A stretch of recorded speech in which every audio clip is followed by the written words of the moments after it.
sebutan atau panggilan atau gelar Habib sejak dahulu kala itu memang bukanlah sebutan untuk dzurriyyah atau keturunan Nabi, tapi panggilan Habib itu adalah panggilan kepada orang yang dikasihi, kepada orang yang dicintai. Jadi mungkin karena orang itu memiliki keistimewaan, memiliki kemuliaan, berakhlak baik, berbuat baik kepada sesama manusia, sehingga dia itu banyak dicintai, banyak disukai oleh manusia yang ada di sekitarnya, sehingga dia dipanggil sebagai Al-Habib. Namun sekarang kan bergeser, pemaknaan Habib ini dimaknai sebagai dzurriyyah atau keturunan Nabi. Namun pemaknaan tersebut itu juga bukan tanpa alasan, sebab para Habib ini juga sering mengaku-ngaku sebagai dzurriyyah Kanjeng Nabi. Padahal selama ini yang namanya Habib itu bukanlah cucu Nabi, tapi Habib itu adalah panggilan untuk orang yang dikasihi. Tapi karena ada penggiringan opini, ada pengakuan dari pihak para habaib yang mereka itu mengaku-ngaku sebagai cucu Nabi, sehingga orang-orang di Indonesia itu pun terpengaruh dan menganggap bahwa Habib itu adalah dzurriyyah Kanjeng Nabi. Padahal faktanya bukan seperti itu. Dan ini ada sebuah video yang cukup menarik dari salah seorang Habib yang memberi penjelasan tentang siapa dan apa Habib itu sebenarnya. Kita simak bersama videonya. Siapa orang pertama yang dipanggil Habib? Yang mengarang Ratibul Attas, Al-Habib Umar bin Abdurrahman Al-Attas. Itu adalah orang pertama kali yang menggelar sandang panggilan Habib. Kenapa? Memang Habib Umar bin Abdurrahman ini adalah mahbub orangnya. Orangnya dicintai sama orang. Setiap kali jumpa sama orang itu gampang orang jatuh cinta sama beliau. Saking mahbub, dicintai oleh banyak orang, dipanggil Habib. Makanya setelah itu baru Al-Habib Umar bin Abdurrahman Al-Attas, Habib Abdullah bin Alwi Al-Haddad. Siapa orang? Jadi sudah jelas ya bahwa panggilan Habib itu bukan panggilan untuk dzurriyyah atau keturunan Kanjeng Nabi. Sehingga bisa dikatakan apa yang sudah dilakukan oleh Kiai Imaduddin Utsman Al-Bantani tentang tesis beliau yang menyatakan bahwa nasab para habaib yang ada di Indonesia maupun di daerah lain itu ternyata itu terputus dan tidak tersambung kepada Kanjeng Nabi. Semua itu berdasar kajian ilmiah kitab nasab abad ke-4, abad ke-5, abad ke-6, abad ke-7, dan abad ke-8. Dan hingga saat ini pihak habaib tidak bisa membantah kajian ilmiah tersebut. Kemudian ada beberapa orang yang katanya mau membantah kajian ilmiah Kiai Imaduddin Utsman Al-Bantani. Namun sayangnya karena orang itu cuma mengatasnamakan dirinya sendiri, bukan atas permintaan atau perwakilan dari pihak Robitoh Alawiyah selaku pelindung habaib, yaitu tentu saja tidak mewakili perdebatan ilmiah yang dimaksudkan. Sehingga hal itu tentu saja ditolak dan tidak dilayani oleh Kiai Imaduddin Utsman Al-Bantani. Makanya sekarang misalkan ada penggiringan opini bahwa Habib itu adalah cucu Nabi, semua itu sudah terbantahkan oleh kajian ilmiah Kiai Imaduddin Utsman Al-Bantani. Kemudian misalkan para habaib ini tidak terima, itu masih terbuka peluang bagi mereka untuk melakukan debat ilmiah dengan Kiai Imaduddin Utsman Al-Bantani. Namun yang diharapkan adalah debat ilmiah secara terbuka, secara live, bisa disaksikan banyak orang. Jadi debatnya itu benar-benar debat ilmiah, bukan debat karena marah, itu bukan. Kemudian tentang tes DNA, jika misalkan para habaib itu tidak berani melakukan debat ilmiah karena tidak punya data atau alasan yang kuat, sehingga ada alasan lain atau ada cara lain, yaitu melakukan tes DNA, itu juga disarankan. Siapa yang menyarankan? Ya kita semua sebagai rakyat Indonesia. Kenapa menyarankan untuk melakukan tes DNA? Ya agar semuanya itu terungkap, agar semuanya itu jelas, agar semuanya itu terlihat bahwa para habaib ini adalah cucu Nabi atau bukan.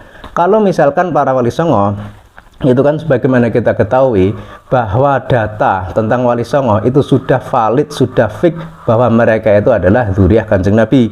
Ada yang dari jalur Sunan Ampel, ada yang dari jalur Sunan Giri, ada yang dari jalur Sunan Gunung Jati, ada yang dari jalur Sunan Bunang, Sunan Derajat, dan lain sebagainya. Dan mereka itu sudah fix, sudah valid, mereka itu adalah dzurriyyah Kanjeng Nabi lewat jalur Wali Songo tersebut.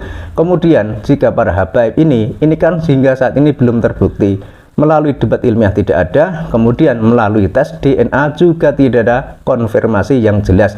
Memang beberapa waktu yang lalu itu ada seorang presenter bernama Najwa Shihab itu melakukan tes DNA, namun hasilnya itu tidak sesuai yang diharapkan karena ternyata hasilnya itu gen Arabnya cuma 3%. Itu berarti menunjukkan bahwa nasabnya itu memang tidak tersambung kepada Rasulullah sebagaimana yang sering digembar-gemborkan dan sering diungkapkan oleh para habaib yang ada di negeri ini selama ini.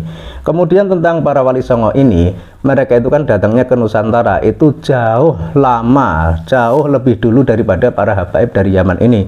Mereka ini, para wali songo ini, datang ke Nusantara itu benar-benar murni untuk menyebarkan Islam di bumi pertiwi ini. Sementara para habaib menurut sejarah itu kan datangnya ke Nusantara itu karena permintaan Belanda sebagai alat atau sebagai tenaga kerja yang bisa dipekerjakan oleh Belanda untuk bekerja sama membantu menyebarkan penjajahan di bumi pertiwi ini. Kemudian adanya para dzurriyyah wali songo yang gigih dan gencar melakukan perlawanan terhadap penjajahan Belanda itu membuat Belanda itu kewalahan sehingga mendatangkan orang-orang dari Yaman tersebut yang kemudian disebut sebagai para habaib ini untuk membantu Belanda menyerang orang-orang pribumi yang berusaha membebaskan diri dari penjajahan Belanda. Dan hal itu memang sekarang sudah mulai terkuak tentang sejarah hal tersebut, meskipun beberapa waktu yang lalu itu pihak habaib masih menghalang-halangi tentang terbukanya sejarah tersebut, masih menganggap bahwa sejarah itu adalah sejarah hoak dan lain sebagainya. Namun semuanya itu sudah terkonfirmasi, banyak sekali sejarah-sejarah yang valid yang menyatakan bahwa para habaib itu datangnya ke Nusantara itu adalah karena perintah atau permintaan Belanda, dan itu sudah data yang tidak bisa dibantah dan tidak bisa diragukan, meskipun beberapa orang masih meragukan, tapi hal itu tidak menjadi masalah.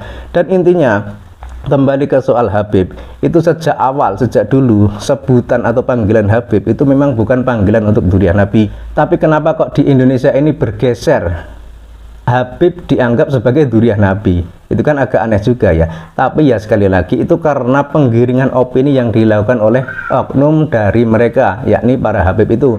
Kan sering kita lihat di video, di YouTube, di media sosial lainnya, beberapa oknum Habib itu kan menyatakan diri bahwa mereka adalah dzurriyyah Nabi, di darah kami mengalir darah Nabi, dan lain sebagainya. Dan hal itu dipercayai oleh sebagian orang di negeri ini dan menganggap bahwa para habaib itu adalah dzurriyyah atau cucu Nabi. Namun ternyata jika kita melihat penjelasan dari Habib yang tadi, itu bahwa ternyata dahulu yang namanya panggilan atau sebutan atau gelar Habib itu bukanlah panggilan atau gelar yang ditujukan kepada dzurriyyah Nabi, tapi justru panggilan yang ditujukan kepada orang yang dikasihi, orang yang dicintai. Sementara kalau dzurriyyah Nabi atau keturunan Nabi itu sejak dahulu yang ada di negeri ini panggilannya itu Sayyid atau Syarif, dan panggilan itu sudah tersemat terhadap mereka para wali songo, juga termasuk pada para dzurriyyah wali songo yang ada di Nusantara ini. Dan dzurriyyah atau keturunan wali songo ini di Indonesia ini sudah sangat banyak sekali, dan mereka itu menyebar luas di bumi Nusantara ini. Ada yang terkonfirmasi melalui buku nasab, ada juga yang tidak tercatat di buku nasab. Hal itu punya alasan dan dasar masing-masing, terutama kala itu karena alasan keamanan. Karena sebagaimana kita lihat dalam sejarah bahwa pada masa penjajahan Belanda, para dzurriyyah wali songo itu dikejar-kejar, dicari, diburu karena dikhawatirkan akan melawan penjajahan Belanda. Sebab sebagaimana kita ketahui bahwa dahulu yang gigih melawan penjajahan Belanda itu adalah mereka para dzurriyyah wali songo tersebut. Sehingga bagaimanapun caranya para dzurriyyah wali songo ini jangan sampai tampil ke publik, harus ditiadakan, harus dimusnahkan, karena itu membahayakan bagi keberlangsungan penjajahan di bumi pertiwi ini. Jadi ini hanya argumen ya, ini hanya pendapat ya. Kalau tidak setuju tidak apa-apa, kalau setuju ya silahkan.